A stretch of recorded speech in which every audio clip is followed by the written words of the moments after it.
welcome back to Gear Chat.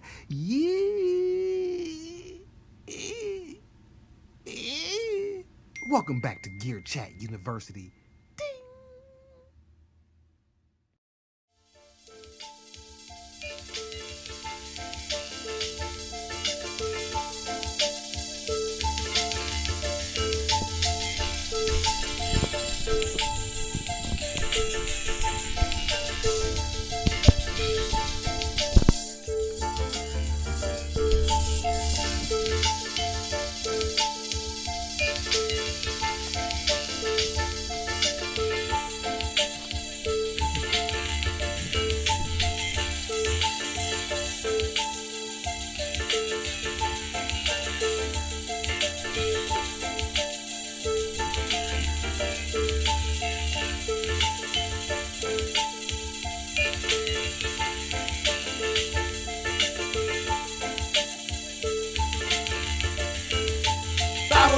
What I'm gonna do about that?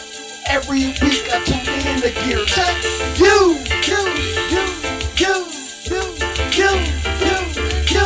I don't know what I'm gonna do about that.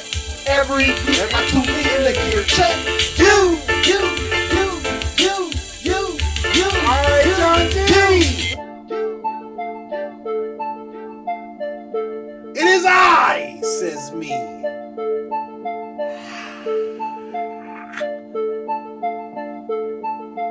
Welcome back, man. Gear Chat University, man. You calm down, I'm getting a little too hype. Getting all hype about nothing, John G. You always getting hype, John. You ain't even no reason to be getting hype. Today is February the 20th. What is today's date? Today is February 28th, the last day of February. In my profession, how can I not know what day it is? Today is the last day of February, and 2019. And I want to pose two questions for you at this moment. You know, NAM is over and all of that stuff. So the question I got: what's next? Like, what's next in terms of still got a long year to go. Like, who gonna do what next? Like, what do you predict is gonna come out? One, and then two, what are you excited about actually, getting released into the hands of the people? Like, I'm just lusting so hard on this Micro Freak. I want to touch this keyboard so bad. The size of it, just like I haven't gotten in line, but man, I feel like I'm about to, because I really want that. I really want that keyboard. The synth on, and the price is right. I mean, come on, man. The price is right. So I know I'm gonna get it. It's just a matter of do I, because when it got $1, that $1 gotta go high it's gonna go. So yeah, man, I'm really excited about that. And then next to that is the Vocas. I want to get my hands on my beloved Vocas. I got to touch these drums, man. You know what I'm saying? Like, so I'm really just thirsting to play around with those toys. Not to mention that Dreadbox Hypnosis. That's really like in the back of my mind too. Like, they haven't even released it yet. I'm hearing March. Maybe they'll start the pre-orders or whatnot. But it probably won't be until summertime, to be honest, that we'll get some of this stuff. I wouldn't be surprised, because the last time when I got in the vocal kick line, and I swear that I didn't get my kick until like 8 months later. Like, it was a ridiculous wait. Like, just sitting there just every week, like, is this the week? Calling them like, hey man, what's going on? Still ain't heard nothing from Korg and woo. So I'm thinking summertime, some of this stuff. I got a feeling Arturia is gonna come quicker than everybody else for some reason. I feel like they're gonna get theirs to market faster. But Korg and Behringer, we've been talking about this RD808 for how long now, and still it's not even up for pre-order. So I'm not tripping off the time to get it right and all of that good stuff. But I'm just saying, look how much time it's been since we've already known about the RD 808 and the RD 909 for that matter. That probably won't come out till 2020. I mean, probably 2020, 2021. To be honest with you, that we'll see the RD 909. I mean, yeah, the RD 909. 2021 is probably when we will see that, and we ain't gonna see the 808 until this summer. So, yeah, this is my predictions. I'm really, I'm really lusting over this micro freak, y'all. I mean, like that's the one thing that I really just want to get my hands on, and I'm kind of, I'm a slight bit jealous of everybody that's got a chance to touch it. They know how I feel. They didn't heard it in person. I'm a little jealous because y'all got to do something I didn't do. Not that I couldn't per se, but y'all did it and I didn't. So I was a little jelly, not too much, just a little jelly. You know what I'm saying? So other than that, what y'all thinking about, man? That's really what I should have went live today. I'm sorry. I don't want to keep saying the same thing over and over again, but that is John G. You see me in my natural transparency, people. It's always been the key to John G TV. I see that Behringer just put the pre-order out for this the vocoder. I don't know if y'all checked that out yet, but this the V340 vocoder. I'm really not. The strings didn't wow me because if I'm gonna get a string synthesizer, I'm gonna go with the Steinrich synthesizer if I'm gonna go for strings. But like, I really wasn't blown away by that. But when they turned the vocoder on, I must say, wow! Like, this is a vocoder, like whatever. Like that's how I'm thinking. But when I heard that vocoder, I was like, because I guess it's going through the instruments or it's something that it's doing that made me go, now this sound good. Like, I just ain't never really heard none that sound quite like this. So,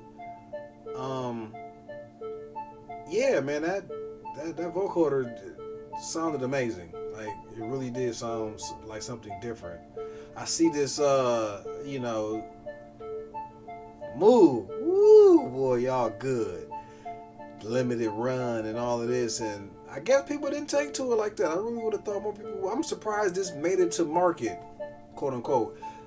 I'm surprised this made it, to be honest with you. And so it's still up for sale. It might even make it to going on sale. I can even see that. I can see this dropping $50 or $100 because they just like, all right, we gotta get them off now. But I guess I'm really more surprised that, especially considering the way in which Moog did it, the timing of when they did it, that it made it that there were some left after that weekend.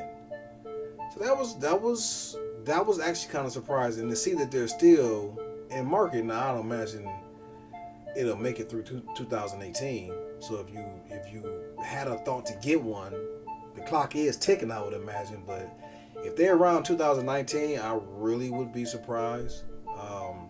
At this point, I would say it's more of a collector / investment piece, because once it's no longer in production, you already know what the value of it's going to be, especially if you choose to get it and like don't open it. Well, I guess it don't really matter if you open it or not, but if it's in pristine condition, then you already know what that price is finna go. It's finna easy be $7. It'll easy go up $100, easy. If not $200 or $300 more. But it's the whole supply and demand. If there's no demand, if the supply is down, then that means the value goes up. So it's just, economics, I guess, one-on-one. See, I really ain't got much today. I'm really more excited about seeing the regular people get what we already done been talking about for the past month now. So, which is why I should have went live today, because that would have made this class a little bit more interactive. But yeah, that's it. John G TV. This ain't gonna be a long one today. I'm short-winded. John G. Short-winded? What?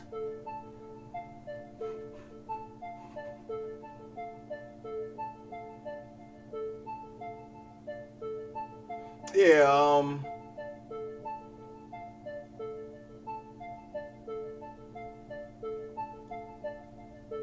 very interesting to know what I think it's about time for, I'm thinking Novation, but probably not. Like they controller game, and so let's run down the line. Novation. They really working on the circuit. They got the mono circuit. I don't see them. They just dropped a peak. Like, if they were to do something, what would Novation do? I guess looking at it like that, like what would be the most logical thing that they would go with next? And honestly, I just don't see them doing anything, to be honest with you, other than doing maybe another controller of some kind. Roland, what might they do next? Lord knows what Roland gonna do next. Yeah, who knows, man. Roland is, who knows what they gonna do next. I know that I'd love to see them bring back the MV. That thing was amazing. Never touched it, ever played with it, but just seeing how it worked, or seeing the way it, especially that one video where you see the dudes from Roland who were basically showing off all of the old Roland gear. And the one dude, I guess, worked for Roland at the time. That MV, man, that the MV88 to be exact. The MV8000 was good, but the MV88, that next one they made, I still wouldn't mind getting my hands on that thing.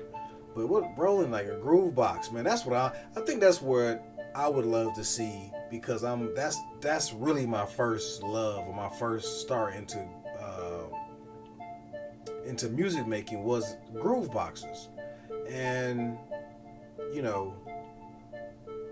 yeah, I would love to see a groove box. I would love to see and which is another, I mean, basically that's what OPZ is. All right, the OP1 is a groove box. OPZ, I think, is much more than it. It's probably the OPZ. Let's talk about that for a second, man. The OPZ. I honestly feel like the OPZ is going to be similar to the OP1 in that it's going to take a while for people to catch up to how dope it really is. I feel like we really haven't even tapped into all of its dopeness and how they're going to keep that, how they're going to expand that product. As far as with the videos and the pictures and all of that, I think that's really going to take that device to a new level, especially when we start getting into graphic editing and having that sync with the music and all of that. So that could really get interesting real quick. So I feel like we just don't know how dope that OPZ is, and the price of it is so. I mean, for what it can do, like. And now that the OP1 is back, and I would kind of think the OPZ would sell just because of the hype of the OP1, like losing whatever, and so everybody kind of, more people are going out getting the OPZ, thinking like, all right, let me get a piece of this teenage engineering. Not to mention their modular system, like, that's gonna be dope too. I really think that's gonna be dope when that come out. Yeah, so I don't know. Yeah, I think that OPZ is really gonna ultimately, as time goes on, it's gonna be critically acclaimed, if you will. I just think that it's a creeper. It's a slow hitter. It's probably going to start out a lot quicker than the OP1 did because of the OP1, but I do feel like it's really going to be something that we're going to be raving about years to come, or years down the line rather. Arturia. I mean, they give us the micro freak, so this is, might as well skip over them. Korg, all right, they got what they done did.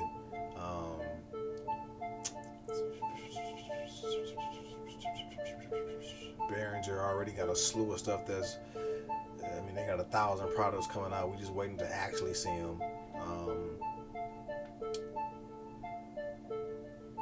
Analog Solutions. What might they do? Well, they just dropped that fuse box, so they probably ain't busting no grapes no time soon. Although I must say, that's it. You know what? Oh man.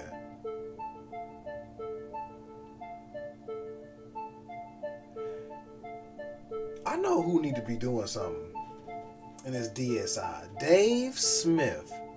Sir, you have your high-end game is, you got the high-end market locked up. Now that Terrazin, as I call it, the Terraze, the DSI Pioneer collaboration, I'm telling you, man, that thing right there, it don't look like much because it don't have the knob per function. When I tell you, that thing sounds amazing. Oh, yes, sir. And I love it. So I would love to see DSI enter the cheaper range, make a synth or something, a product that doesn't cost as much. Jeez. So if the Terraze could be as dope as it is for a much more approachable price of $499, then DSI, please help out the common man. All right, you got everything you got in the sky. So can you just, you know what I'm saying, like, just calm down. Okay, because I know you feature rich, but can you start to go in and nab this and nab that and kind of craft something entry level, maybe? You know what I'm saying? Like, maybe because, you know, we already know that anybody that's a DSI fan at this point is serious. Because this ain't no plaything. With that kind of money, you ain't playing. Like, you have some certain level of seriousness. Same thing with the Electron equipment, which is why I'm glad they put an olive branch and allow, because I would have never been Electron, not a Digitech. I'm in there. I got in. I'm in the Electron world. Once you're in the world, kind of like Apple. If it wasn't for the Mac Mini, man, I wouldn't be in the Apple world because of the Macs. The books cost so doggone much. But thank you, Apple. Thank you for the Mac Mini. And now they just updated the Mac Mini. Yes, thank you for that again.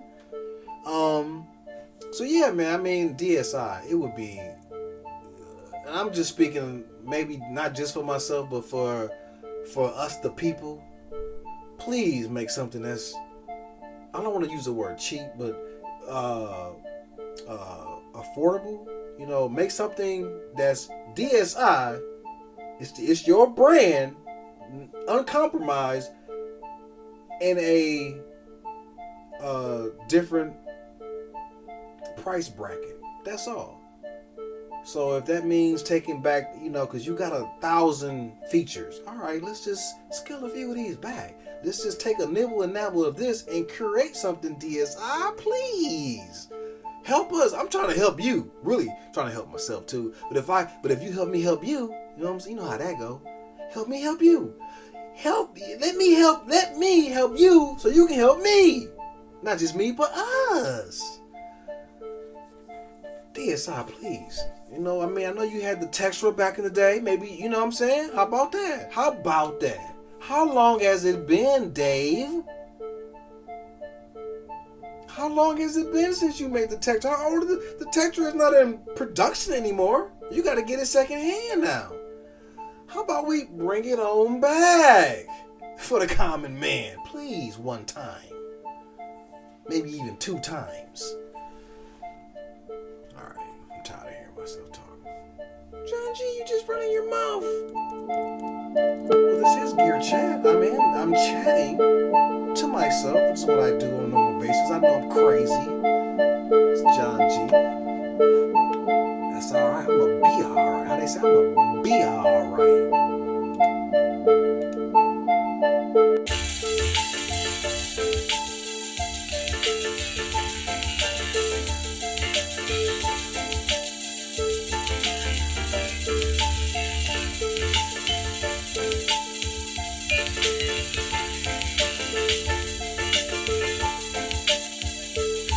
Oh, hit it. I don't know what I'm gonna do about that. Every week I tune in to Gear Chat. You.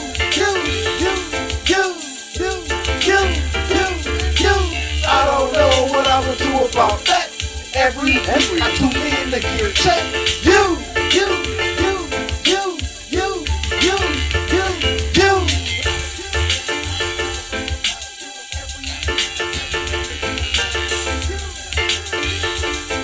Oh, my bad. I think I had the mic turned around the wrong way the whole time, so I'm sorry if I sounded far away.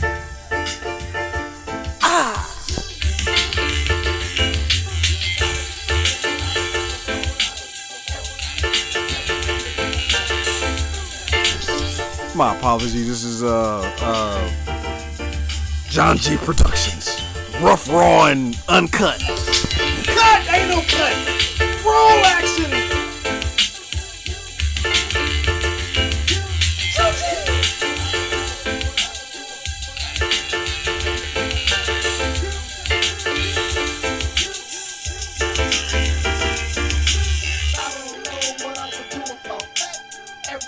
Every?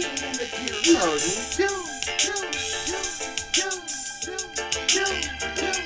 Don't go, John G. Come back. Oh, God.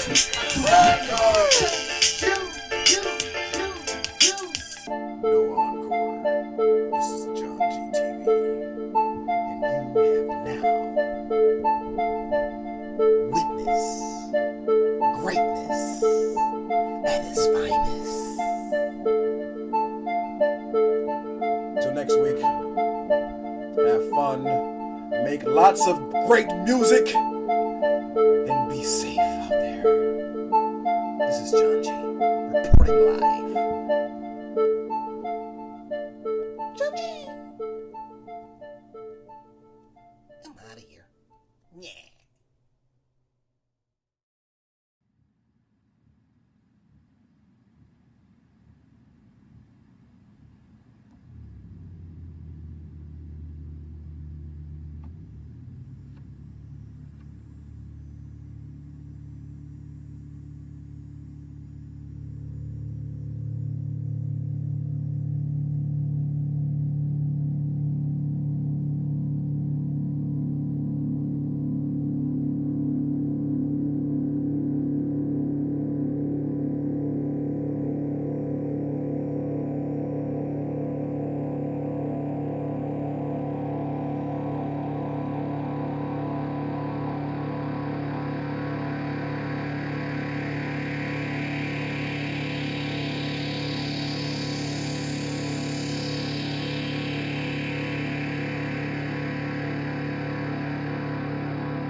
Yeah, you see John